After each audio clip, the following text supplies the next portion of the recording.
Okay, so I had this wacky idea. I was going to get locking tuners for this PRS SE, and I had this set left over right here from another project. It's from a Strat, and so the Strats are 6 inline tuners, and these would be 3x3 because 3 of them are reversed. So I could only put on 3 of those locking ones, and I thought, well, why don't I put on 3, and I'll compare them to the non-locking tuners on the bottom, and see if locking tuners really make a difference. Now I realize the locking ones are on the wound strings and the non-locking are on the plain strings. I don't know if that really makes a difference. Maybe it does. I'm not sure. I'm thinking of maybe concentrating more on the D string and the G string because one is on a locking, one is not, and they're pretty close in gauge, except for one being wound, of course, which I know people are going to complain about. So I've cut the nut. I should have cut the nut. I've widened the nut slots to the point where the nut is not binding at all, and so I thought we'd just see what happens. I'm just going to go through really quick and oops, test them all. The G's a bit sharp. No, not really. The D's good. A is good. It's okay. That's a little bit sharp.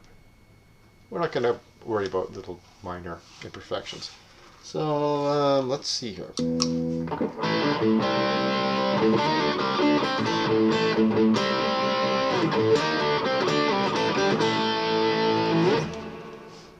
So that's mostly the D and the G. Look at that, a little bit flat already, and that's the locking one.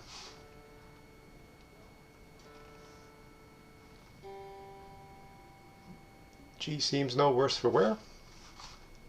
So let's do a little bit of bending and see what happens. That was the G. And that was the D. So let's see. Yeah, the G came out okay.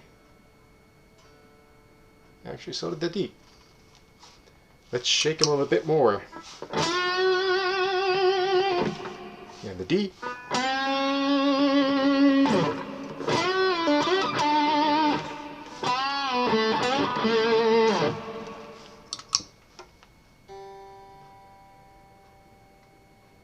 Yeah, that's okay. That's okay too.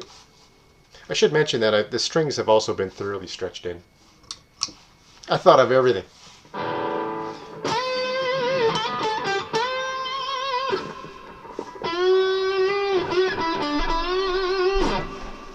But it's hard to shake that D string with the same intensity when you're a weakling like me. Well, you know, that's G seems to have come up a bit sharp. D is holding okay. Maybe a bit flat. I'm thinking the sharp G would be more like the nut than the tuner. I always thought the tuner would slip. I don't think a tuner would make its string go sharp. Oops.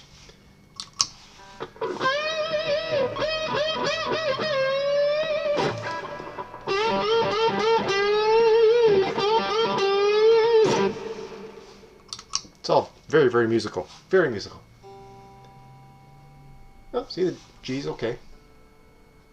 Oh, see the D. Yeah, it slipped a little bit, maybe.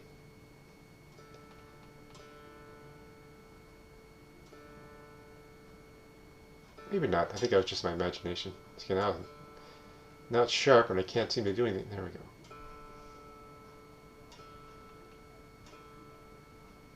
Little tuning trick for you, by the way. You should never tune when you're sharp, like this.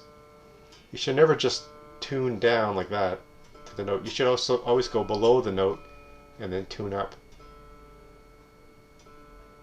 I think it just puts the proper stress on the tuner so that it works better. And by the way, if you want the best result from your tuner, you flip to the neck pickup and you roll the volume down. If you really need to get that fine tuning, like when you're setting intonation, it seems like you get less warble and you get more of the fundamental tone that way, which is better for tuning. That's the way I should have done this test, actually, now that I think about it.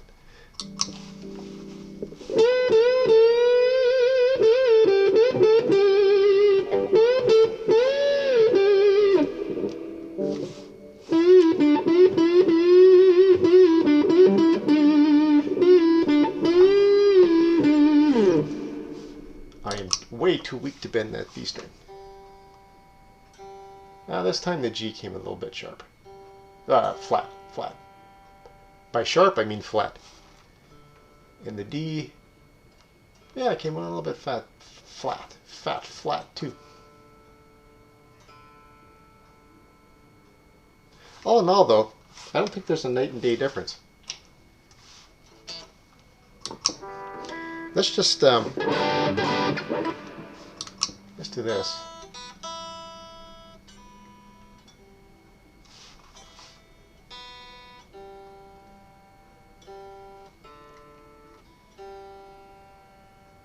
I don't know why that string just doesn't want to cooperate.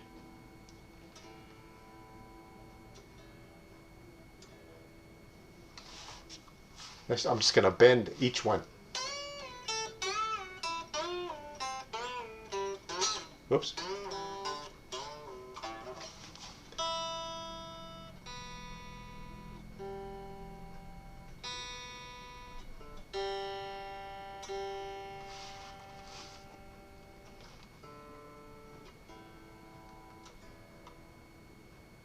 Yeah, actually, they all fared fairly well, I think. I'll bend around the 12th fret.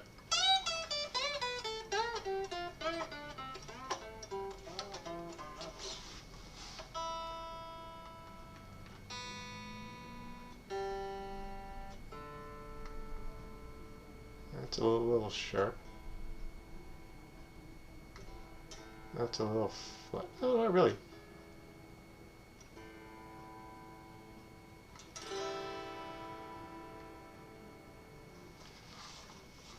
So what did we learn? I don't know. I don't think I'm going to pay for locking tuners. I think that's what I learned. But I may change my mind tomorrow and order them anyway because I'm an idiot. Actually, I'm a pompous ass.